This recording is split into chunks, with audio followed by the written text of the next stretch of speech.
Pagkalipas ng 10 taon, sa wakas ay nagpasya si Matilde na sabihin ang totoo sa kanyang asawang tungkol sa kwintas. Noon, Lysel, hindi ko na kayang itago pa ito sa iyo. Kailangan ko nang aminin ang aking kasalanan sa iyo at sa aking ama.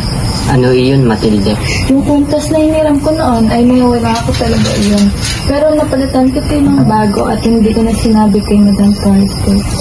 At nagpasya si Matilde na pumunta sa tahanan ng kaniyang amo na si Madam Forrester kasama ang kanyang 2 kaibigan para umalalay sa kanya. Sigurado ka na ba dyan, Matilde?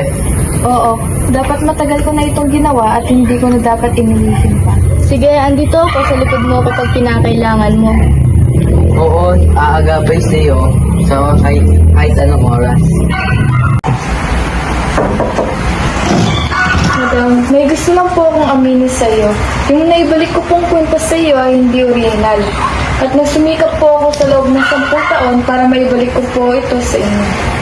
Ay, Matilde, sana sinabi mo agad. Peking alahas lamang iyon. Ha? Peke? Hindi naman iyon tunay na diamante. Oh, Matilde, narinig ko ang iyong usapan. Grabe ah. Nagpakahirap pa sa loob ng 10 taon para sa peking kwintas.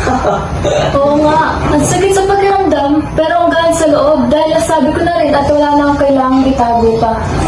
Minsan ang katotohanan ang pinakamasakit sa lahat, pero ito rin ang nagpapalaya.